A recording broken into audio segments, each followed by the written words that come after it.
Programme timeline सां गॾु आऊं आहियां असद मुमताज़। मुल्क केसिताईं कर्ज़नि ते हलंदो, क़ौम ख़ातिर अना छॾणी पवंदी। वज़ीर आज़म पाकिस्तान जनाब शहबाज शरीफ ग्रैंड डायलॉग जी आच कई आहे।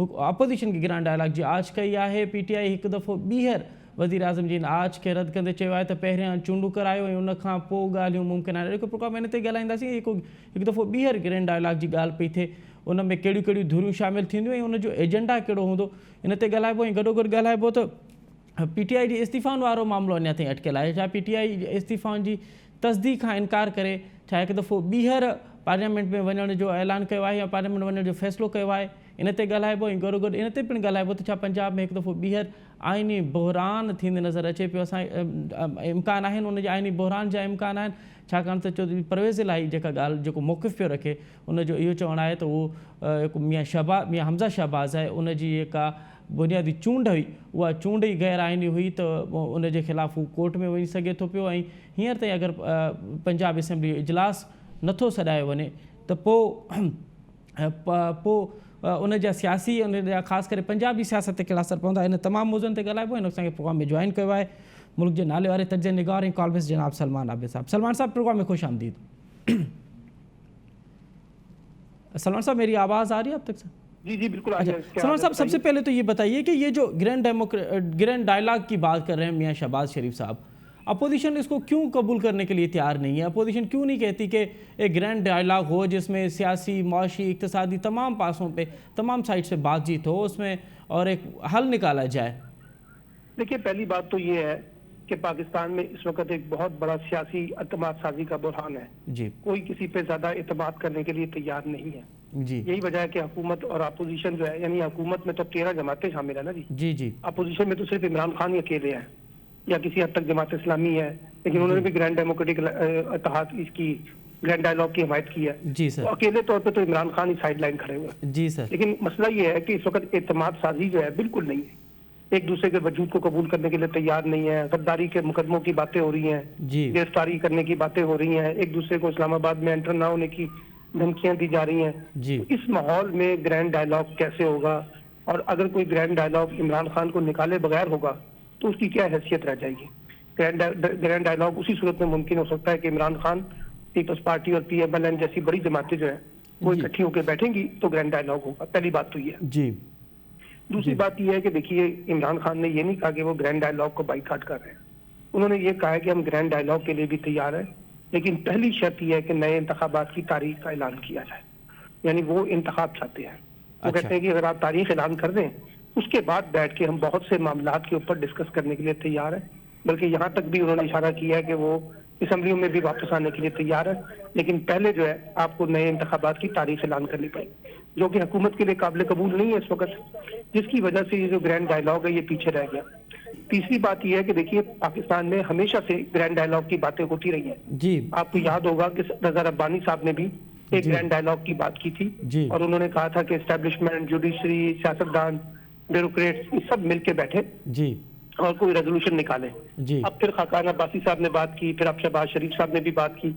उसकी एक बड़ी वजह यह है कि मुल्क नहीं चल पा रहा, चाहे वो इमरान खान की हुकूमत थी और चाहे वो शहबाज शरीफ साहब की हुकूमत है। जी। जो मुल्क के मामलात हैं वो किसी के कंट्रोल में नहीं है, चाहे वो सियासी मामलात हैं और चाहे वो माशी मामलात हैं या सिक्योरिटी के इश्यूज हैं। अच्छा, अब इस मुल्क को चलाने के लिए हमें एक नया, जिसे कहते हैं ना, कॉन्ट्रैक्ट दरकार है। मैं ये तो नहीं कहता कि कॉन्स्टिट्यूशन बदला जाए, लेकिन नया कॉन्ट्रैक्ट से मेरी मुराद ये है कि कुछ बुनियादी असूलों पे इत्तफाक करना पड़ेगा।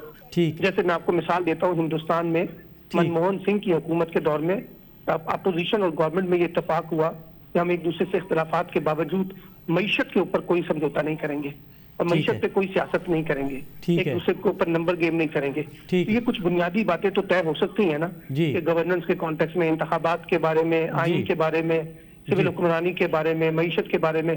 तो ये एक फ्रेमवर्क तय हो जाए तो मैं समझता हूँ कि बात आगे बढ़ सकती है। लेकिन अब सवाल सिर्फ ये है कि ये जो जिद है इस वक्त हुकूमत की कि वो इलेक्शन 2023 में करवाना चाहती है, अगस्त में, جی اور عمران خان صاحب فوری انتخاب چاہتے ہیں، جی اس کا کیا وے آؤٹ ہے؟ اس کا کوئی ریزولوشن تو کسی کے پاس نہیں ہے، جی نہ حکومت کے پاس اس طرح سے ہے، نہ ان کے پاس ہے۔ جی اب اس میں اسٹیبلشمنٹ کیا رول پلے کر سکتی ہے، کوئی کرتی ہے نہیں کرتی؟ اب خبریں یہ ہیں جی کہ جی یہ جو اب بجٹ کے فوری بعد جی شاید کوئی یقین دہانی عمران خان کو کرائی گئی ہے جی کہ جی اسمبلیاں تحلیل ہو سکتی ہیں۔ جی اسلام آباد میں جو خبریں گرم ہیں وہ تو جی یہی خبریں بتا رہی ہیں جی کہ بجٹ کے بعد اسمبلیاں تحلیل ہوں گی اور پھر نگران حکومت بنے گی، اکتوبر میں انتخابات ہوں گے، جی تو پھر وہ گرینڈ ڈائیلاگ تو پھر شاید یہ نہ کر سکیں، جی پھر آنے والی حکومتوں کو کرنا پڑے گا۔ جی ارے سلمان صاحب، آپ کہنے کہ دونوں طرف سے جو ہے وہ ضد کا معاملہ ہے، ایک طرف عمران خان بضد ہیں کہ الیکشن کا اعلان کیا جائے، دوسری طرف حکومت بضد ہے کہ جو پارلیمنٹ ہے اس کا جو مدعا ہے، جو اس کا ٹائم ہے وہ پورا ہوگا۔ تو یہ جو سیاسی ماحول ہمیں نظر آتا تھا ماضی میں کہ سیاسی پارٹیاں لچک کا مظاہرہ کرتی تھی، سیاسی پارٹیاں ایسا موقف رکھتی تھی کہ اگر پیچھے ہٹ بھی جائیں تو کوئی مسئلہ نہیں ہوتا، وہ اب لچک والا مظاہرہ اور سیاسی ماحول کیوں نہیں بن رہا؟ اصل میں اس کی وجہ یہ ہے کہ ہمارے ہاں جو سیاست ہے جی اس نے ایک دشمنی کا رخ اختیار کر لیا ہے، جی ہم ایک دوسرے کو سیاسی مخالفین سے زیادہ جی ذاتی دشمن سمجھ رہے ہیں۔ جی اب وہ دیکھیے یہی پی ڈی ایم ہے اور پیپلز پارٹی ہے جی جن کا چند ماہ پہلے تک اعلان یہ تھا کہ عمران خان اسمبلیاں توڑیں جی اور نئے انتخابات کا اعلان کیا جائے۔ جی یہ سب کا بنیادی مطالبہ تھا کہ نئے انتخابات ہوں۔ بالکل پھر جب صحیح۔ عمران خان نے اسمبلیاں توڑنے کی ایڈوائس صدر مملکت کو بھیجی تو یہ لوگ کھڑے ہو گئے کہ ہمیں نیا انتخاب نہیں چاہیے۔ جی تو حکومت بھی اس وقت جو حکومت میں جماعتیں ہیں جی وہ بھی ایک قسم کی اپنی انا اور ضد میں آ گئی ہیں کہ ہم عمران خان کے مطالبے پہ نئے الیکشن کیوں اناؤنس کریں، جی کیوں اناؤنس کریں؟ ہم جب کریں گے تو ہم اپنی مرضی سے کریں گے، صحیح۔ اور یہی عمران خان صاحب چاہتے ہیں کہ میری مرضی سے انتخابی شیڈول اناؤنس ہو۔ تو دونوں طرف سے جو ضد ہے وہ ٹکراؤ کی سیاست پیدا کر رہی ہے۔ ارے سلمان صاحب، یہ جو اس وقت جو حکومت ہے وہ تو انتہائی کمزور حکومت ہے۔ ہم سمجھ رہے تھے کہ عمران خان جو ہے، عمران خان کی حکومت کمزور ترین ہے، وہ 4-5 ووٹوں پہ تھی، لیکن یہ تو ایک آدھے ووٹ پہ حکومت کھڑی ہوئی ہے۔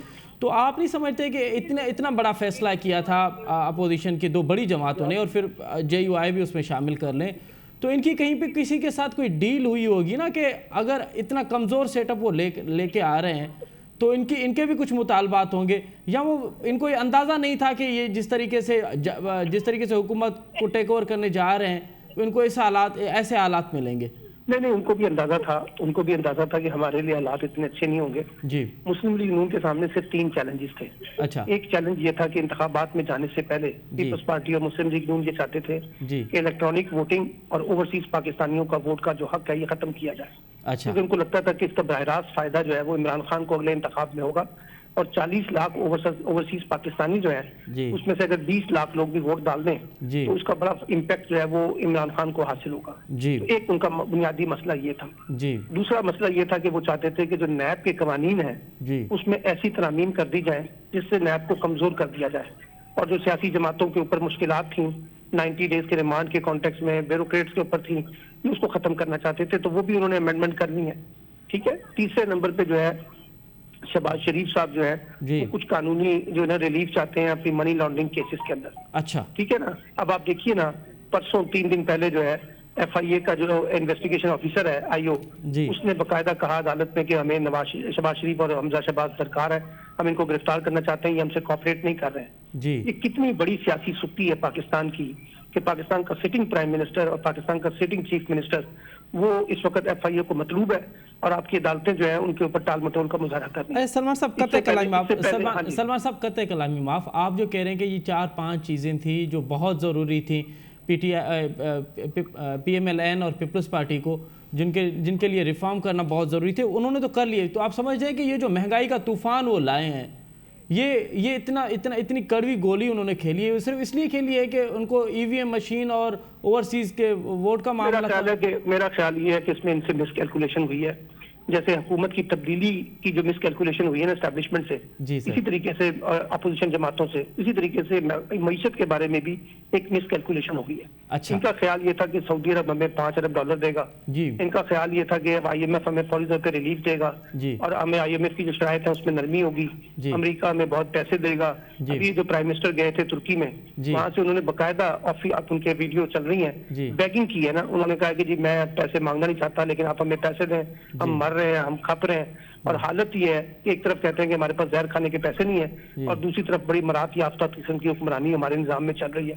تو کہنے کا مطلب ہے کہ ان کا خیال تھا کہ باہر سے قوتیں ہمیں معاشی طور سے بہت سپورٹ کریں گی، جی لیکن اس دفعہ یہ ہوا کہ جتنی بھی باہر کی قوتیں تھیں उन्होंने एक ही बुनियादी मुतालबा रखा हुआ था कि जब तक आपका IMF के साथ बेल आउट पैकेज नहीं होगा जी और आप IMF से आपकी कंडीशंस पूरी नहीं होंगी, जी। हम उस वक्त तक इस पोजीशन में नहीं है कि आपको बराह रास्त पैसे दे सकें। अरे सलमान तुर्की तो देखिए ना, अच्छा, तुर्की तो इसको खुद माशी सूरत हाल में बहुत बुरे हालात का शिकार है, वो आपको कहाँ से पैसे देगा? जी। तो मेरा ख्याल है कि मईशत के मामले में इनसे मिसकैलकुलेशन।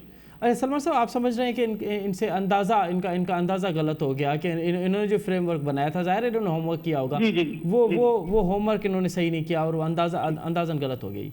जी जी, अच्छा ऐसे ही है। अच्छा सलमान साहब, अब जो PTI ये इस्तीफा उनके बाद तस्दीक करने से इनकार कर रही है, तो क्या PTI इस मरतबा लचक दिखा रही है 2014 की तरह, मतलब फिर वो पार्लियामेंट का हिस्सा बनेगी? देखिए, वो लचक इसी वजह दिखाई जा रही है कि अगर कोई मामला आगे बढ़ेंगे, जी इंतखाबी शेड्यूल हो जाएगा, जी इंतखाबी शेड्यूल अनाउंस होगा, तो उसके बाद जो इंतखाबी इस्लाहात वगैरह होनी है जी उसमें वो असम्बली में जाके आप हुकूमत के साथ बैठने के लिए तैयार है, क्योंकि अभी सदर मुमलिकत ने दोनों बिल जो है वो वापस भेज दिए है ना, इलेक्ट्रॉनिक वोटिंग का भी और नैब की तरामीम वाला भी। जी। तो ये ओपन डोर रहेगा। और ये बाकी, क्योंकि PTI के अंदर भी बहुत से लोग चाहते थे कि इस्तीफे ना दिए जाए, तो वो भी एक शक्ल हमें नजर आती है कि पार्टी में इसमें इख्तलाफ है। लेकिन ये मैं आपको बता दूं कि इमरान खान साहब जब तक इंतखाबी शेड्यूल अनाउंस नहीं होगा वो असम्बली में नहीं जाएंगे। अच्छा, तो ये जो बजट अनाउंस होना है या दीगर जो मामलात कर रहे हैं, तो उससे वो PTI उनका हिस्सा नहीं बनेगी, उस पर हुकूमत को टफ टाइम नहीं देगी? PTI इस वक्त बजट देखिए, बजट अप्रूव करवाना जो है ना, उस पर टफ टाइम देने की जरूरत ही नहीं है। आपको भी पता है, पिछली दफा बिलावल भुट्टो ने कहा था, शबाशी ने कहा था, वो बजट पास नहीं होने देंगे। जी बजट फिर भी पास हो जाता है। बजट जो है वो रियासती डॉक्यूमेंट होता है, जी। वो रियासत की जरूरत होता है, इसलिए वो उसने पास होना ही होना है। इमरान खान असेंबली में आए, इमरान खान असेंबली से बाहर हैं, तो ये बजट पास हो जाएगा। बजट के पास होने के बाद देखना पड़ेगी कि किस किस्म की पॉलिटिक्स जो है वो सामने आती है। तो आप कह रहे हैं कि PTI जो है बजट के बाद फैसला करेगी कि उनको पार्लियामेंट में जाना है? जो कुछ होगा, अब जो कुछ होगा बजट के बाद होगा। 10 को तो बजट पेश हो रहा है ना, आपको 6 लग दिन रहा लगेंगे उसकी अप्रूवल का, फिर 16 के बाद ये सारी जी मामला। जी सलमान साहब, आपको लग रहा है कि PTI एक मतलब फिर पार्लियामेंट का हिस्सा बनेगी? मतलब उसी सूरत में बनेगी जब इलेक्शन शेड्यूल अनाउंस होगा, अदरवाइज नहीं होगा। अच्छा, सलमान साहब, एक और मामला भी है कि पंजाब में अब नज़र ये आ रहा है कि कुछ काबीना बन गई, गवर्नर साहब भी आ गए, लेकिन उसके बाद लग रहा था कि अब आइनी बहरान टल गया है। क्या आपको लगता है कि पंजाब में अब आइनी बहरान टल चुका है, अब आइनी बहरान नहीं होगा? नहीं, उनका आइनी बहरान तो देखिए ना मौजूद है। अगर आज गवर्नर साहब जो है अपना हमजा शहबाज को कहेगा आप एतमाद का वोट लें, तो उनके पास नंबर गेम पूरी नहीं है। इसमें तो सब कुछ डाउट ही नहीं होना चाहिए। वो जो 25 लोग डी नोटिफाई हुए जी हैं, उसके बाद तो हमजा के पास मेजोरिटी उस तरह से नहीं है, तो इसलिए। लेकिन अब गवर्नर उनका है, उनकी पार्टी का है, जी। मलिक उर रहमान जो है वो तो नहीं कहेगा कि एतमाद का वोट लें। जी तो एक उनके ऊपर तलवार लटक रही है। फिर दूसरी बात यह है कि परवेज लाई साहब की, महमूद रशीद वगैरह की दरखास्त पिटीशन जो है अदालत में आज है, आज भी उस पर बातचीत नहीं हो सकी। तो हमजा शहबाज के इलेक्शन के हवाले से एक दरखास्त भी चल रही है कोर्ट के अंदर, तो लेट्स सी देखेंगे। इसीलिए उनके ऊपर भी तलवार लटक रही है, हमजा शहबाज के ऊपर सियासी तौर पर भी लटक रही है और कानूनी तौर पर भी लटक रही है। अच्छा, तो आपको लगता है कि जब तक ये बाई इलेक्शंस नहीं होते तब तक पंजाब का मसला जो है ना, इसका बाई इलेक्शन से कोई ताल्लुक नहीं है। पंजाब का मामले का बराह रास्त ताल्लुक मरकज की सियासत के साथ है। मरकज में जो तय होगा उसी के मुताबिक पंजाब में काट के ले जाएंगे। अगर मरकज में ये तय हो गया कि इलेक्शन होने हैं, तो फिर ये सारे मुल्क के अंदर इलेक्शन होंगे और उसकी कोई सूरत नहीं है। तो बुनियादी फैसला जो है मरकज में होना है कि इंतखाबात जो है अक्टूबर में होने या 2023 में होने। अच्छा, तो आपको लगता है कि पंजाब के जो मामलात हैं वो वफाक से जुड़े हैं और वफाक जो फैसला करेगा वफाक जो फैसला करेगा और उसकी पंजाब की सियासी सूरत हाल पे बड़ा असर पड़ेगा। बहुत शुक्रिया सलमान आबिद साहब, आपने बड़ा तफसीली तौर पे हमें वफाक की पॉलिटिक्स पे और जो मियां शहबाज शरीफ जो तजवीज़ दे रहे हैं ग्रैंड डायलॉग की, उस पर आपने तजज़िया दिया और अपने फिर पंजाब के हवाले से भी कहा कि पंजाब का मामला जो है, वफाक का अगर सियासी माहौल बेहतर होगा और वफाक में अगर कोई बड़ा फैसला आएगा तो फिर उसका तसलसल हमें पंजाब में नज़र आएगा, वरना पंजाब का जो मामला है वो वैसा का वैसा लटका रहेगा। नाज़रीन, प्रोग्राम में वठूं था नडी साई ऐं साई खां पोइ प्रोग्राम में ॿीहर हाज़िर थींदासीं। नाज़रीन, प्रोग्राम में हिकु दफ़ो ॿीहर अव्हांखे भली कार। सिंध में ज़रिए पाणी जी खोट 55 सैकड़ो ताईं पहुची वई आहे। पंजाब हिकु दफ़ो ॿीहर TP को लिंक केनाल आहे उन मां खणत वधाए छॾी आहे। हाणे सिंध में पाणी न हुजण जे करे का पुखाई आहे उहा कोन थी सघी आहे, वक़्त सिर पोखाई कोन थी सघी आहे, ऐं ॿियो जंहिं अंदाज़ सां पोखाई थियणु घुरिजे आहे उहा कोन थी सघी आहे। त ज़रात, सिंध जी ज़रात हाणे तबाही जे किनारे ते आहे। हारी मज़दूर ऐं आबादगार परेशान आहे। अहिड़ी सूरत हाल में को पंजाब हिकु तरफ़ सिंध जो पाणी रोके वेठो आहे। सिंध हुकूमत बार बार इहो इल्ज़ाम पई मड़े त न सिर्फ़ु सिंध जो पाणी रोके वेठो आहे बल्कि पंजाब सिंध जो पाणी चोरी पियो करे। ॿिए पासे उहो TP जेको लिंक केनाल आहे उन में उन खणत वधाए छॾी आहे। त इन तमामु तर मामले में हाणे सिंध हुकूमत जो केस कहिड़ो हुजणु घुरिजे ऐं हींअर जेका पोखा हिते कोन थी सघी आहे त उनखे रिलीफ कीअं ॾियणु घुरिजे, इन ॿिन्हिनि मौज़ुअनि ते ॻाल्हाईंदासीं। असांखे प्रोग्राम में जॉइन कयो आहे सीनियर सहाफ़ी ऐं टाइम न्यूज़ पंहिंजी अख़बार जो इस्लामाबाद जो असांजो सीनियर सहाफ़ी MB सुमरो साहब, ऐं उन सां गॾो गॾु असांखे जॉइन कंदो आबादगार अॻवान जनाब ज़ाहिद बरौली साहब। MB, अव्हां खां प्रोग्राम जी शुरूआत पिया कयूं त हिकु तरफ़ सिंध में पाणी कोन्हे, 55% ताईं खोट थी आहे, ॿिए पासे पंजाब ॿीहर जेको आहे उहो TP लिंक मां खणत वधाए छॾी आहे, त हीउ मामिलो अव्हांखे काॾां वेंदे नज़र पियो अचे? पंजाब जेको खणत वधाए पियो उनखे इहा इजाज़त केरु पियो ॾिए, ऐं हीउ जेको केस आहे हींअर उहो CCI में वञिणो आहे, CCI जो इजलास छो न पियो थिए? जी हाणे अगरि ॾिसजे त 3 ऐं 4 जून ते TP लिंक कैनाल मां पंजाब 3500 क्यूसेक्स पाणी खणी रहियो हो ऐं अॼु अगरि अॼोकी डेटा जेका 6 जून जी आहे उनखे ॾिसजे त उन में पंजाब इज़ाफ़ो कयो आहे गुज़िरियल 2-3 ॾींहंनि खां। हाणे TP लिंक कैनाल मां 4209 क्यूसेक्स पाणी खणो पियो वञे। हाणे इहो जेको 1000 जे लॻभॻि जेको क्यूसेक्स इज़ाफ़ो थियो आहे, हाणे इहो 1000 क्यूसेक्स इलाही हूंदो आहे, पर हाणे पंजाब जो इन हवाले सां हमेशह इहो मौक़िफ़ रहियो आहे त इहो TP या CJ लिंक कैनाल खे वहाइण जे लाइ इरसा खां इजाज़त बि कोन वठंदा आहिनि, ऐं उहे उन्हनि जो पंजाब हमेशह इहो मौक़िफ़ ॾींदो रहियो आहे त असां पंहिंजे हिसे मां पाणी ॾियूं था। पर हाणे मसइलो आहे त ही इंडस ज़ोन आहे, इन मां जेतिरो पाणी अगरि खयो वेंदो त उनजो मतिलबु इहो आहे त ओतिरी फ़राहमी हेठि घटि थींदी, छो त सिस्टम आहे अहिड़े हिसाब सां। ऐं ही ॿई जेके ख़ासि तौर ते जेको सीधे लिंक कैनाल आहे उहो फ्लड कैनाल हुयो जंहिंखे सिर्फ़ ॿोॾ जी सूरत में वहाइणो आहे। इन्हनि TP बि जेको आहे त उहो शदीद खोट जी सूरत हाल में नथो वही सघे, पर छो त पंजाब पंहिंजी मैनेजमेंट कई आहे इरसा में बि, ऐं पंजाब हमेशह ताक़त जो सरचश्मो रहियो आहे, ऐं ताक़त जे हुकूमत भले कंहिंजी बि हुजे पर पंजाब जी पॉलिटिकल ताक़त ॿियनि सूबनि जे भेट में घणी रही आहे, छो त हुकूमत ठाहिणु हुकूमत ठाहिणु उन में वॾो किरदारु पंजाब जो हूंदो आहे, त इन करे पोइ पंजाब खे कोई कुझु चई कोन थो सघे। त उहो इन करे तव्हांखे ॿुधायां त CCI में जेको 3-tier फार्मूलो हुयो उन तहत इमरान खान साहिबु पंहिंजो अटार्नी जनरल जे सरबराही में हिकिड़ी कमेटी ठाही हुई।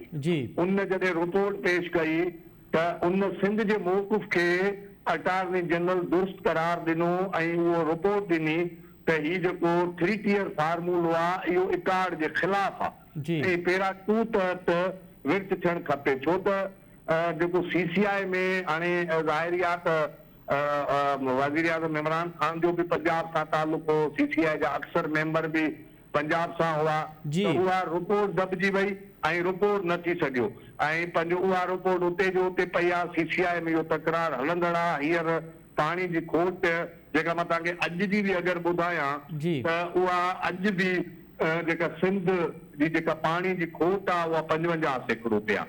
उर्दू में 70.8% ते खोट आहे, सखर बैराज ते 50.2% खोट आहे ऐं कोटड़ी बैराज ते 50.6% खोट आहे।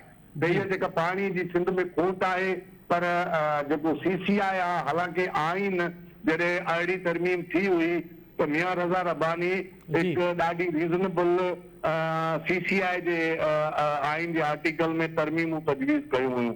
उहे रीज़नेबल तरमीमूं इहे हुयूं त कंहिं बि हिकु सूबे खे जे चीफ मिनिस्टर खे इहो अख़्तियार ॾिनो वियो हुयो त अगरि को बि हंगामी इशू थिए जेको CCI जा सब्जेक्ट आहिनि त उहो चीफ मिनिस्टर ख़त लिखी इजलास रिक्यूज़िट कराए सघे थो। पर हाणे सिंध हुकूमत पाणीअ जी खोट जे हवाले सां दाऊं त करे थी, चीफ मिनिस्टर साहिब जूं बि दाऊं ॿुधण में अचनि थियूं, पर उहो जेको CCI जो इजलास तलब कराइण वारी रिक्यूज़िशन आहे उहा कोन पई कई वञे ऐं ही सीज़न जेका आहे। MB सुमरो खां MB इहो ॿुधाइजो त मुंहिंजो तिंदा मुख़्तसरनि सवाल हुयो त CCI इजलास छो न पियो घुरायो वञे, रुकावटूं कहिड़ियूं आहिनि? ॿुधायो त रुकावट त हाणे चीफ अगरि प्राइम मिनिस्टर CCI जो इजलास नथो घुराए जी त कंहिं बि सिंध जे वॾे वज़ीर समेत कंहिं बि सूबे जे वॾे वज़ीर खे आइन इहो अख़्तियार ॾे थो त उहो CCI जो इजलास रुकूलट करे सघे थो जी त सिंध जे वॾे वज़ीर खे उहो करे। पर हाणे इशू इहो आहे त हींअर सिंध में जेका कपह जी पोख हुई उनजी पोखीअ जी मुद ख़तम थी वई, बिल्कुलु सही। असांखे पाणी कोन मिलियो बिल्कुलु सही। ऐं हाणे सारीअ जी पोखाई जेकी सियारालो बेल्ट आहे सिंध जो उन्हनि में हाणे बेजारा ऐं सारी जी पोखाई थियणी आहे। हाणे हालत इहा आहे त तव्हांखे कंहिं बिराज ते 70% खोट आहे त कंहिं बिराज ते 50% खोट आहे त फसल माना फोटीअ जो बि नथी सघे। जेके मेजर किराप आहिनि इहे मेजर किराप आहिनि, मुख्य फसल आहिनि जंहिंमां आबादगार खे 4 रुपया मिलंदा आहिनि। हाणे माना शिकारपुर आहे, लाड़काणो आहे, पंहिंजो जेकमाबाद आहे या पंहिंजो दादू आहे, इहे राइस बेल्ट आहिनि। हिते सारी खां सवाइ ॿियो फसल न थींदो आहे, हिते फुटी कोन थी सघंदी आहे। हाणे हुते सारी बि न थींदी त उतां जा जेके आबादगार आहिनि उन्हनि जी बेल्ट बि थी वेंदी। हाणे फुटीअ जो आऊं तव्हांखे ॿुधायां मुख़्तसरन त जेको गुज़िरियल साल फसल थियो हुयो असांजो फुटीअ जो फसल, असांजो हिन साल 1,39,000 हेक्टर ते गुज़िरियल साल खां बि घटि फसल पोखाई थी आहे। बिल्कुलु बिल्कुलु बिल्कुलु। ऐं बि हाणे फसल केतिरो घटि थियो आहे ऐं ज़राअत खे केतिरो नुक़सानु थियो आहे इहो ॼाणींदासूं। असांखे प्रोग्राम में जॉइन कयो आहे ज़ाहिद भरूड़ी साहब। ज़ाहिद भरूड़ी साहब, इहो ॿुधाइजो त हिन वक़्तु फसल केतिरी पोखाई थी सघी आहे? साईं, पहिरीं तव्हांखे नंढी हिकिड़ी ॻाल्हि कयां त जेके बि तव्हांजा नाज़रीन आहिनि जी, पहिरीं हिकिड़ी ॻाल्हि खे तव्हां जेसिताईं बेसिक मुद्दे खे कोन सम्झंदव जी, तेसीं इहे जेके पाण अॻु थियूं ऐं जेके ॻाल्हियूं कयूं पिया इहे सभु बेमक़सद ॻाल्हियूं आहिनि जी, जेको मां ॿुधां वेठो। जी, मक़सदु इहो आहे त तव्हां वटि हींअर हिकिड़ो ही पीक सीज़न आहे जून जी, जून ईअं आहे जीअं चोॾहीं जो चंड थींदो आहे रोशन, इहो ईअं जून पाणी जो टाइम आहे। हींअर जेकॾहिं पाणी जो पीक टाइम आहे। हाणे छा थियो आहे तव्हां पहिरीं सम्झण जी कोशिशि कयो।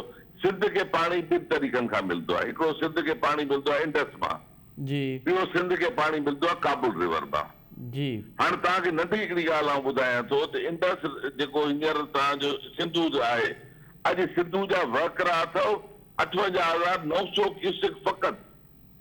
जॾहिं त हिन टाइम में जून में इंडस जो वकिरो हूंदो आहे, सिंधू जो वकिरो 1,20,000 1,30,000 जो वकिरो आहे। उन जी जाइ ते हींअर 58,000 बीठो आहे। तंहिंखां पोइ काबुल रिवर जेको वॾे में वॾो सिंध खे धक अचे पियो हींअर, उहो अचे पियो काबुल रिवर मां। हिन टाइम ते काबुल रिवर जा वकिरा जेके आहिनि उहो 70-75,000 खां तारीख़ी तौर ते हमेशह तव्हां चेक करे ॾिसो 70-75,000 खां मथे हूंदा आहिनि। काबुल रिवर अॼु 21,000 अथव फ़क़ति। हीउ वॾो हिकिड़ो लम्हे फ़िक्र आहे जेको आऊं तव्हां सां ॻाल्हायां पियो। हीउ जेके वकिरा हींअर अचनि पिया इहो सॼो जेको आहे ग्लोबल वार्मिंग जेका वेदर चेंज आहे उन जो नतीजो आहे।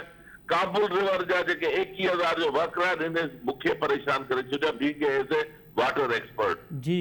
सिंध जो मसइलो हाणे इहो आहे जेकॾहिं पाणी चवंदा फलाणी जाइ ते फसल कोन थियो, फलाणे ई थियो, हेतिरे हेक्टर ते कोन थियो, उनखे छॾियो था तव्हां अचो बुनियाद ते। बुनियाद इहा आहे तव्हांजी तव्हांजो पाणी घटिजे पियो। ठीकु आहे, इहो जेको अॼु हींअर जेका कॾहिं बि तव्हां हींअर वञो गूगल ते वञो तरबेला डैम खे खणो, मंगला डैम ॿिन्ही जी हिस्ट्री खणो। ज़ाहिद साहब कतई कलामी माफ़, अवां जेके फिगर ॾियो था पिया इहे बिल्कुलु सही फिगर आहिनि। ऐं प्रोग्राम खां अॻु में इहे फिगर ॾिठियूं पंहिंजो मूं गूगल ते बि ॾिठियूं ऐं मूं हिकु इरसा जी वेबसाइट ते डेली जी बुनियाद ते अपडेट थियनि पियूं ऐं उहे ॾिठुमि त हाणे अवां चओ पिया त सॼी दुनिया में पाणी घटि पियो थिए, ग्लोबल वार्मिंग आहे, काबुल दरिया में पाणी घटि पियो थिए, पंजाब जी सूरत हाल आहे, असांखे हिंदुस्तान में बि तक़रीबन अहिड़ी सूरत हाल नज़र पई अचे। त पोइ सिंध जे आबादगारनि खे इन सूरत हाल में छा करणु घुरिजे? हा बिल्कुलु। हाणे तव्हां हिकिड़ो कमु कयो, तव्हां इहो सोचे वठो त हाणे सारियुनि में तव्हां जेकॾहिं 4-4 फुट पाणी बीहारींदो त उहो हाणे पाणी तव्हांखे कोन मिलंदो। तव्हांखे पंहिंजो क्रॉप पैटर्न चेंज करणो पवंदो, पंहिंजो फसल जो पैटर्न चेंज करणो पवंदो। अॻियां हली सिंध में यादि रखिजो केले लाइ ऐं सारियुनि लाइ जी पाणी तमामु घटि हूंदो। थी सघे थो कमानदार तव्हांखे पाणी न मिले। हाणे तव्हांखे ड्राई क्रॉप करणा पवंदा, जेके घटि पाणी में क्रॉप थियनि था हाणे उन क्रॉपनि मां मूव करणो पवंदो। उहो ज़मानो वियो हलियो जंहिं महिल तव्हां गोॾे जॾो पाणी सारियुनि में बीहारे छॾंदा ऐं उहो पाणी 3 महीना बीठो हूंदो गोॾे जॾो, उहो पाणी हाणे सिंध खे कोन मिलंदो। सिंध खे हाणे पंहिंजी नई मनसूबाबंदी करणी पवंदी।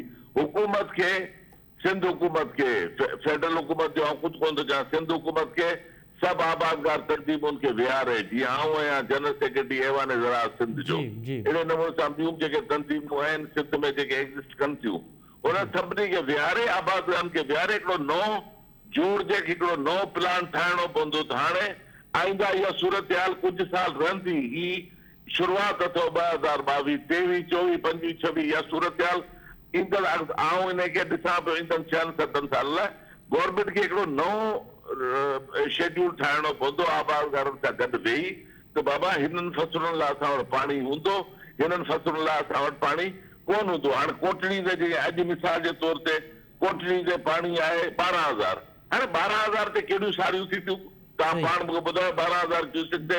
त इन करे हिननि माण्हुनि खे उन आसरे में विहारे त सारियुनि जे लाइ पाणी अचे पियो, आसरे में वेही वेही हुनजी बुध निकिरी वञे।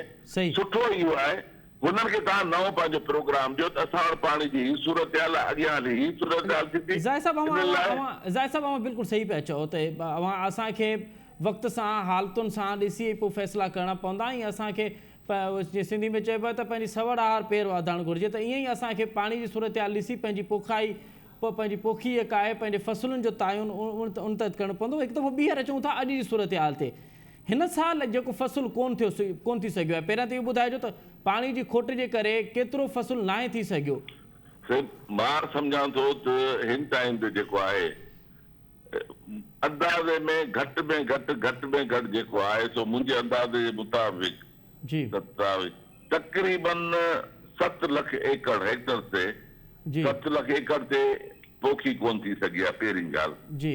ॿी ॻाल्हि सखर बैराज ते जेका पोखी थी आहे नारा कैनाल जी बीट में या रोड़ी कैनाल जी बीट में या खैरपुर ईस्ट में वेस्ट में, जेको बि खैरपुर जे लेफ्ट साइड जा कैनाल आहिनि, छो जो राइट साइड जा कैनाल ते रुलिया पिया आहिनि, नॉर्थ वेस्ट आहे, राइट आहे, दादू आहे, उनखे छॾे जेके लेफ्ट वारा आहिनि उन्हनि ते जेका बि पोखी थी आहे टोटल फसल तव्हांजा सुकनि पिया। अचो मीरपुर ख़ास ज़िले में, अचो उमरकोट में, बदीन ज़िले में, अचो टंडे अलायर में, मटियारी में, सकरन में, नवाबशाह में, नौशेरे फिरोज में, तव्हां उते वञी ॾिसो जेके पोखियल फसल आहिनि टोटल फसल हींअर सुकी तबाह थी विया आहिनि।